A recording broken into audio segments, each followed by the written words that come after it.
Mergeți în m***ții voștri înapoi în Ucraina, cu toate prostituatele voastre care le-ați adus în București și în toată lumea. În vâltoarea campaniei electorale, influencerii s-au oferit să spună de ce parte sunt pentru că n-au voie prin contract, dar Bianca Drăgușanu are curaj. Omul e tânăr, un pic de bătaie știe, se îmbracă bine, are un discurs, e pregătit, n-are mafie în spate, e independent.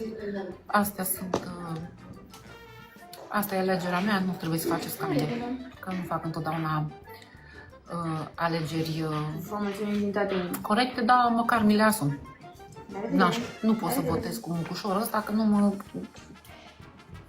V-am spus, e cantitate neglijabilă, nu-l poate lua nimeni în serios. Le ia cineva pe Zelenski în serios sau de ce trebuie noi să plătim datoriile Ucrainei?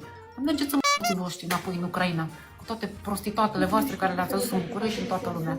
Ei, vedeți, asta e problema. Au venit în România și practică un preț de dumping. Le strică apele fetelor de pe la noi. Acum înțelegem indignarea. Mai prostituate ucrainience peste tot. Și mizerile astea, sărăciile astea, pentru noi ar face vreodată cineva ceva? Nu. Nu, dacă ești când să-mi răspunde la mesaj. Președintele vostru din Ucraina și stați acolo toți, ucrainienii și toate ucrainiecele. Mama dracu cu voi.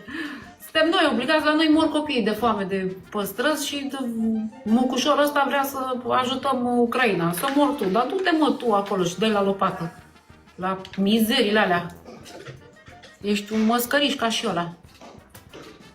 Măi, Bianca, dacă am avea de ales între o mumie împăiată cu buza de sus care ajunge la nas aici și o fată frumoasă, adevărată, cu accent ucrainean, păi ce crezi tu că mă alege nu iasă? Pe bune, dar uite-te și tu la termenul tău de garanție. Stimați colegi, sunteți roi. Dacă nu înțelegeți, trebuie să fiți foarte atenți. Mie îmi place mai ales când zâmbește. Adică, nu știu, jur că-i vie. Vai, aceste cuvinte ne doare.